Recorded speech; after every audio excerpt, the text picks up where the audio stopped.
Di buon mattino, sono circa le 9:30, ancora si vedono le fiamme del rogo, dell'incendio che ieri sera è divampato intorno alle 20. Abbiamo parlato con i vigili presenti e ci hanno confermato che verso le 8 è arrivato l'allarme, quindi diciamo, come vedete dalle immagini ancora l'incendio è vivo, ancora le squadre dei vigili sono qui a cercare di domare le fiamme, un incendio di vastissime proporzioni che ricorda quello dell'anno scorso della ditta Progeo. Qui c'è una nuova azienda e rifiuti di plastica, ecco, non si capisce ancora se l'incendio è stato di natura dolosa o di natura accidentale. Ritorna il fuoco nella zona industriale Asi, devastata un'azienda di smaltimento per la plastica, un incendio che i vigili della provincia stanno ancora cercando di spegnere dopo una nottata di lavoro.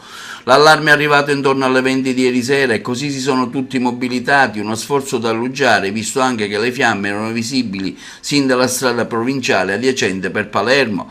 Sono prontamente intervenuti anche i carabinieri del nucleo radiomobile e scientifica che fino a stamani erano sul posto con la propria struttura mobile. Gli inquirenti ovviamente cercano di capire le ragioni dell'incendio, quasi ipotizzabili la natura dolosa dello stesso. Non sono ovviamente escluse altre ipotesi accidentali.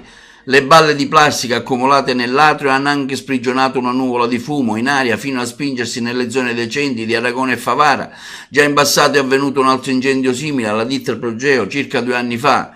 La ditta interessata è quella della Ecot, da poco sorta in zona. Dalle prime indagini a quanto sembra nessun filmato ha ripreso fatti salienti e determinanti al fine delle indagini. Già nella nottata sono intervenuti gli specialisti dell'ARPA che hanno effettuato i rilievi di rito. Anche l'associazione Libero Futuro di Agrigento è intervenuta con una propria nota in sostegno a Giuseppe Gaglio, socio dell'associazione. Il presidente Gerlando Gibilaro ha espresso solidarietà, rinnovando la fiducia nelle forze dell'ordine e nella magistratura affinché i responsabili di questo gravissimo atto siano presto assicurati alla giustizia. Gli imprenditori onesti devono essere incoraggiati nella loro attività che deve essere svolta libera da condizionamenti e ricatti, è scritto nella nota stampa. L'associazione Libero Futuro, che già da anni sostiene gli imprenditori che si vogliono liberare dal ricatto e dall'espressione malavitosa, continuerà a stare vicino al titolare dell'azienda e non mancherà di costituirsi parte civile nei processi contro i responsabili.